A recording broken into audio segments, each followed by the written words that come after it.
So social use legislation would create two new categories for cannabis consumption lounges: retail, that's attached to existing dispensaries, or independent. Now, existing retailers could let people buy their products and consume them on site. In independent lounges, places not permitted to sell cannabis on their own, like barber shops or nail salons, they could have marijuana products delivered, or people could bring it in on their own.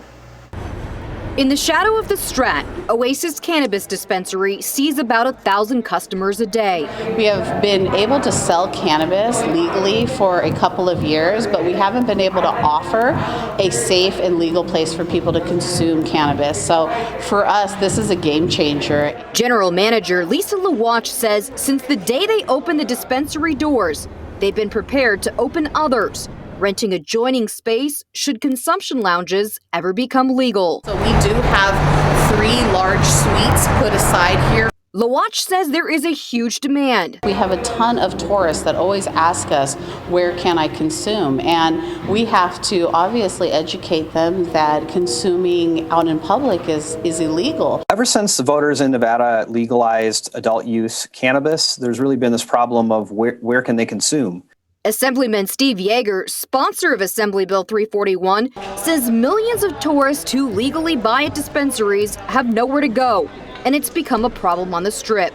Right now, they're told they can't do it, and they ask the logical question is, well, where can I do it? And they're basically told nowhere. Now there would be an option for those people. You know, they say you can't do it here, but guess what? There are 25 different businesses a short Uber or Lyft ride away where you could do this. Aisha Goins, founder of Cannabis Equity and Inclusion Community, says when dispensaries open, people from marginalized communities did not become owners. Now she's pushing lawmakers to make sure that doesn't happen with consumption lounges. One of the obstacles of the consumption lounge bill is the finances of it. The barrier to entry is going to always be a large amount of finance.